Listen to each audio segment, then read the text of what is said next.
ಇದ್ರೊಳಗೆ ಇಷ್ಟು ಈ ಹುಡುಗ ಓಡೋಡಿ ಬರ್ತಾಳೆ. ಕಟ್ಟಿದ ಲಿಂಗವನ್ನು ಬಿಟ್ಟು ನೋಡು, ಭಾಳ ಚೆನ್ನಾಗತ್ತ, ಎಷ್ಟು ಧೈರ್ಯ. ಇದು ಕನ್ನಡ ಅಂತ ಬಸವಾದಿ ಶರಣರು ಕೊಟ್ಟಂತ ಆಗಲೇ ಉಲ್ಲೇಖ ಮಾಡಿದ್ರು. ಬಸವಾದಿ ಶರಣರು ಕೊಟ್ಟಂತ ಕೊಡುಗೆ ಬಹುದೊಡ್ಡ ಕೊಡುಗೆ. ಕುಲಕೊಪ್ಪ ಶರಣರು 770 ಶರಣರು ಕನ್ನಡವನ್ನು ಉಳಿಸಿದ್ದಾರೆ, ಕನ್ನಡದಲ್ಲಿ ವಚನವನ್ನು ಬರೆದಿದ್ದಾರೆ, ಕನ್ನಡ ಝೇಂಕಾರ ಮೊಳಗಿಸಿದ್ದಾರೆ. ಜಗತ್ತಿಗೆ ಪಾರ್ಲಿಮೆಂಟ್ ಕೊಟ್ಟಂತವರು ಬಸವಾದಿ ಶರಣರು. ಅಂಬಿಗರ ಚೌಡಯ್ಯ, ಡೋಹರ ಕಕ್ಕಯ್ಯ, ಮಡಿವಾಳ ಮಾಚಿದೇವ, ಅಲ್ಲಮ ಪ್ರಭು, ಅಕ್ಕ ಮಹಾದೇವಿ, ನೂಲಿಯ ಚಂದಯ್ಯ, ಮೋಳಿಗೆಯ ಮಾರಯ್ಯ, ಏನು 770 ಶರಣರು ವಚನಗಳನ್ನ ಹೇಳಿದ್ರು, ಬರೆದ್ರು, ನುಡಿದಂತೆ ನಡೆದ್ರು. ಕನ್ನಡ ಶ್ರೀಮಂತಗೊಳಿಸಿದವರು ಯಾರಾದರೂ ಇದ್ರೆ ನಮ್ಮ ಕನ್ನಡಿಗರು, ಬಸವಾದಿ ಶರಣರು. ಈಟೇ ಮಗು ಬರ್ತು, ಓಡೋಡಿ ಬರ್ತದೆ. ಕಟ್ಟಿದ ಲಿಂಗವನ್ನು ಬಿಟ್ಟು ಬೆಟ್ಟದ ಲಿಂಗಕ್ಕೆ ಹೋಗುವವರನ್ನ ಲಟನೆ ಹೊಡಿ ಅಂದಾತ ಅಂಬಿಗರ ಚೌಡಯ್ಯ. ಏನ್ ರೋಮಾಂಚನಕಾರಿ ರೀ. ಆ ಒಂದು ಸಣ್ಣ ಮಗು ಇಷ್ಟೇ 2 ಲೈನ್ನಲ್ಲಿ ಹೇಳ್ತಾಳ. ನನಗೆ ಬಹಳ ಖುಷಿ ಅನಿಸ್ತದೆ. ಕನ್ನಡ ಬೆಳೆಸೋದಂದ್ರೆ ಹಿಂಗೆ. ನಮ್ಮ ಶಾಲೆಗಳು ಅನುಭವ ಮಂಟಪಗಳಾಗಬೇಕು. ಯಾಕೆ ಅನುಭವ ಮಂಟಪಗಳ? ಇದು ಜಾತಿಯ ಸಂಕೇತ ಅಲ್ಲ, ಇದು ಕನ್ನಡಿಗರ ಅಸ್ಮಿತೆಯ ಪ್ರಶ್ನೆ. ಕನ್ನಡಿಗರ ಅಸ್ಮಿತೆ ಅಲ್ಲದಂದ್ರೆ ವಚನಗಳ ಹೇಳುವುದರಲ್ಲಿದೆ. ಬಹಳ ಅದ್ಭುತ ಸರ್. ಒಂದೊಂದು ಶಾಲೆಗಳಲ್ಲಿ ಹೋಗ್ತೀನಿ, ನನ್ನಲ್ಲಿ ಫಾತಿಮಾ, ಕನೀಸ್ ಫಾತಿಮಾ ಅಂತ ಹುಡುಗಿ ಹೇಳ 100 ವಚನ ಹೇಳ್ತಾಳೆ. ಇವನಾರವ ಎಂದೆನಿಸಿದರಯ್ಯ, ಇವ ನಮ್ಮವ ಎಂದೆನಿಸಯ್ಯ, ಕೂಡಲ ಸಂಗಮ ದೇವ ನಿಮ್ಮ ಮನೆಯ ಮಗನೆಂದೆನಿಸಯ್ಯ ಅಂತ ಕನೀಸ್ ಫಾತಿಮಾ ಹೇಳ್ತಾಳಲ್ಲ. ಇದು ಮೈ ರೋಮಾಂಚನ, ಬಹಳ ಅದ್ಭುತವಾದಂತ. ಇದು ಕನ್ನಡ ಕನ್ನಡ ಎಷ್ಟು ಸರಳ ಇದೆ. ಲೋಕದ ಡೊಂಕು ನೀವೇಕೆತ್ತಿದ್ದೀವಿರಿ? ಎಷ್ಟು ಚೆನ್ನಾಗಿದೆ ಕನ್ನಡನೇ ಇದು. ಲೋಕದ ಡೊಂಕು ಮಂದಿ ಬಗ್ಗೆನೇ ಮಾತಾಡ್ತೇವೆ ಯಾವಾಗ ನೋಡುದು. ಅವ ಹಂಗ, ಇವ ಹಿಂಗ, ಅವನ ಬಗ್ಗೆ ಟೀಕೆ. ಅದಕ್ಕೆ ಚಲೋ ಇಲ್ಲ, ಇವ ಚಲೋ ಇಲ್ಲ. ಲೋಕದ ಡೊಂಕು ನೀವೇಕೆತ್ತಿದ್ದೀವಿರಿ? ನಿಮ್ಮ ಮನವ ಸಂತೈಸಿಕೊಳ್ಳಿ, ನಿಮ್ಮ ತನವ ಸಂತೈಸಿಕೊಳ್ಳಿ. ನೆರಮನೆಯ ದುಃಖಕ್ಕೆ ಅಳುವವರ ಮೆಚ್ಚ ಕೂಡಲ ಸಂಗಮ ದೇವ ಬಸವಣ್ಣವರು ಕೊಟ್ಟಂಥದ್ದು. ಬಾಬಾ ಸಾಹೇಬ್ ಅಂಬೇಡ್ಕರ್ ಬರುವುದಕ್ಕಿಂತ ಮುಂಚೆ 12ನೇ ಶತಮಾನದಲ್ಲಿ ಕಳಬೇಡ, ಕೊಲಬೇಡ, ಹುಸಿಯ ನುಡಿಯಲು ಬೇಡ, ತನ್ನ ಬಣ್ಣಿಸಬೇಡ, ಇದಿರು ಹೊಳೆಯಲು ಬೇಡ, ಇದೇ ಅಂತರಂಗ ಸುದ್ದಿ, ಇದೇ ಬಹಿರಂಗ ಸುದ್ದಿ, ಇದೇ ನಮ್ಮ ಕೂಡಲ ಸಂಗಮ ದೇವನೊಲಿಸುವ ಪರಿ. ಯಾರು ಕೊಟ್ಟರು? ಬಸವಣ್ಣನವರು, ಜಗಜ್ಯೋತಿ ಬಸವಣ್ಣನವರು. ಎಂಥ ವಚನಗಳ್ರಿ ಇವು. ಯಾರು ವಚನಗಳನ್ನ ಕಲಿಸ್ತಾರೆ ಮಕ್ಕಳಿಗೆ, ಅವರು ನಿಜವಾದಂಥ ಶಿಕ್ಷಕರು, ನಿಜವಾದ ಆದರ್ಶ ಶಿಕ್ಷಕರು. ಯಾಕಂದ್ರೆ ಇನ್ನೊಂದು ಕಲಿಸಬಾರ್ದಂತ ಅಲ್ಲ, ಅದರ ಜೊತೆಗೆ ವಚನಗಳನ್ನ ಕಲಿಸ್ಬೇಕನ್ನುವಂಥ ಕೈ ಮುಗಿದು ಕೇಳ್ಕೊಳ್ತೀನಿ. ಯಾವ ಮಗುವಿಗೆ ವಚನ ಹೇಳ್ತಾನೆ, ನಾಳೆ ಅವ ಎಂತ ಕನ್ನಡಿಗ ಆಗ್ತಾನಂದ್ರೆ ಬಹಳ ಧೈರ್ಯಶಾಲಿ ಕನ್ನಡಿಗ ಆಗ್ತಾನೆ, ಅದ್ಭುತವಾದಂತ ಸಾಧನೆಯನ್ನ ಮಾಡ್ತಾನೆ, ಮಾತನಾಡುವ ಕೌಶಲ್ಯ ಬೆಳೀತದೆ. ಇದು ವಚನಗಳು ಕನ್ನಡ ಭಾಷೆಗೆ ಶ್ರೀಮಂತಿಕೆಯನ್ನ ಕೊಟ್ಟಂಥದ್ದು. ಇದು ಕೆಲಸ ಆಗಬೇಕು. ಇದು ಮೊದಲ. ನಾನು ಎಲ್ಲೆಲ್ಲಿ ಹೋಗ್ತೀನಿ ಅಲ್ಲೆಲ್ಲ ನನ್ನ ಶಾಲೆಗಳಲ್ಲಿ ನಾನು ಮಾಡಿದ್ದು ವಾರ್ಷಿಕೋತ್ಸವದಲ್ಲಿ ಲುಂಗಿ ಡ್ಯಾನ್ಸ್ ಹಾಕೋದೇ ಇಲ್ಲ. ಲುಂಗಿ ಡ್ಯಾನ್ಸ್ ಹಾಕೋದಿಲ್ಲ. ನಾವು ಬೇರೆ ಬೇರೆ ಹಿಂದಿ ಹಾಡುಗಳನ್ನು ಹಾಕೋದಿಲ್ಲ. ಶರಣರು ಬರಬೇಕು, ಅನುಭವ ಮಂಟಪ ರೀತಿಯನ್ನು ನಡೆಸಬೇಕು, ಕುವೆಂಪು ಬರಬೇಕು, ಬೇಂದ್ರೆ ಬರಬೇಕು, ಅಲ್ಲಿ ಅವರು ಹೇಳಬೇಕು, ಸರ್ವಜ್ಞ ಬರಬೇಕು. ಇವರೆಲ್ಲರೂ ಕಿತ್ತೂರು ರಾಣಿ ಚೆನ್ನಮ್ಮ ನಿನಗೆ ಕೊಡಬೇಕು ಕಪ್ಪ. ಬ್ರಿಟಿಷರು ಕೇಳಿದ್ರತ್ತ ತಾಯಿ, ಮೊದಲ ಸ್ವಾತಂತ್ರ್ಯ ಹೋರಾಟಗಾರ್ತಿ, ಕನ್ನಡಿಗರಿಗೆ ಸ್ವಾತಂತ್ರ್ಯದ ಕಿಚ್ಚನ್ನು ಹಚ್ಚಿದಂಥವಳು ಯಾರು? ತಾಯಿ. ರಾಷ್ಟ್ರ ಪ್ರೇಮವನ್ನು ಬಿತ್ತಿದಂತ ಕಿತ್ತೂರು ರಾಣಿ ಚೆನ್ನಮ್ಮ ಹೇಳ್ತಾಳೆ, ಇಲ್ಲೇ ಇರಬೇಕು ಬೆಳಗಾವದ ಒಬ್ಬ ಶಿಕ್ಷಕರು, ಅವರ ನೆಲದಲ್ಲಿ ಒಬ್ಬ ಮಹಾನ್ ತಾಯಿ. ಆ ಕಿತ್ತೂರು ರಾಣಿ ಚೆನ್ನಮ್ಮಗ ಏನ್ ಕೇಳ್ತಾರೆ? ಥ್ಯಾಕ್ರೆ ಸಾಬ್ ಬ್ರಿಟಿಷ್ ಅಧಿಕಾರಿ ಬಂದು, ಚೆನ್ನಮ್ಮಾಜಿ ನೀವು ಕೊಡಬೇಕು. ಇದು ನಾಟಕ ಮಾಡ್ಬೋದು. ಚೆನ್ನಮ್ಮಾಜಿ ನೀವು ಕೊಡಬೇಕು ಕಪ್ಪ. ಅವ್ರಿಗೆ ಭಾಷೆ ಬರಲ್ಲ ಕನ್ನಡ, ಚೆನ್ನಮ್ಮಾಜಿ ಅಂತ ನಾವು. ಅವಾಗ ನಮ್ಮ ತಾಯಿ ಹೇಳ್ತಾಳೆ, ಕನ್ನಡ ವೀರರಾಣಿ ಕಿತ್ತೂರು ಚೆನ್ನಮ್ಮ ಹೇಳ್ತಾಳೆ, ನಾಯಿಗಳೇ, ಕುನ್ನಿಗಳೇ, ನಿಮಗ್ಯಾಕೆ ಕೊಡಬೇಕು ಕಪ್ಪ? ನೀವೇನ್ ನಮ್ಮ ಬಂಧುಗಳ? ನೀವೇನ್ ನಮ್ಮ ಬೀಗರ? ನೀವೇನ್ ನೆಂಟ್ರ?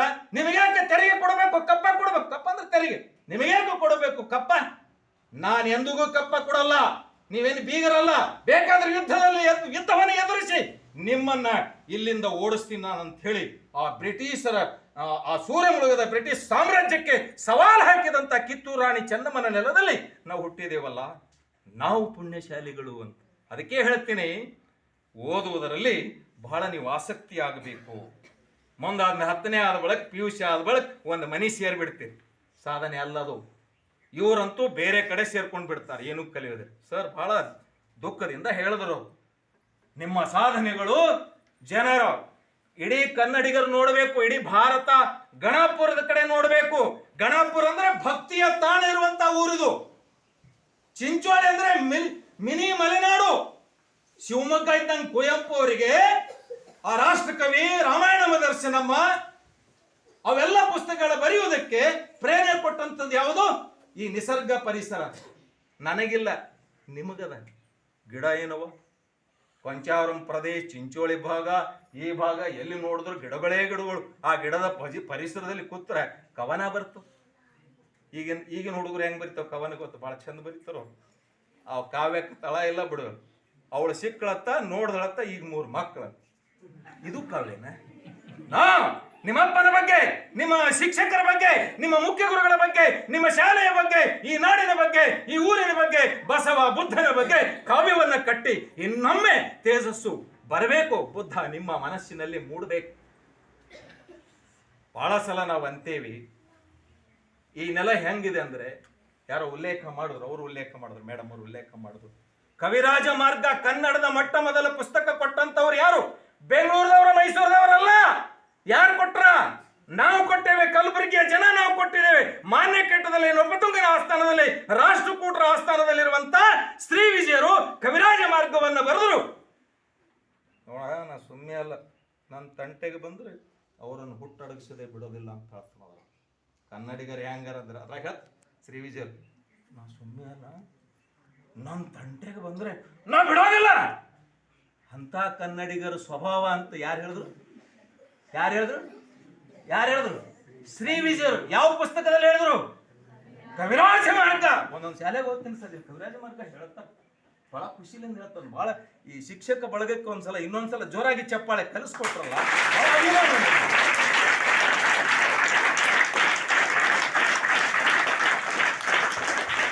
ಕನ್ನಡದ ಮೊದಲ ಪುಸ್ತಕ ಬರೆದವರು ಯಾರು ಅಂತ ಹೇಳಕ್ಕೆ ಬರೋದಿಲ್ಲ ಅಂದ್ರೆ ಏನದರ ಅರ್ಥ? ಬೇರೆ ಬೇರೆವೆಲ್ಲ ಹೇಳ್ತೀರಿ.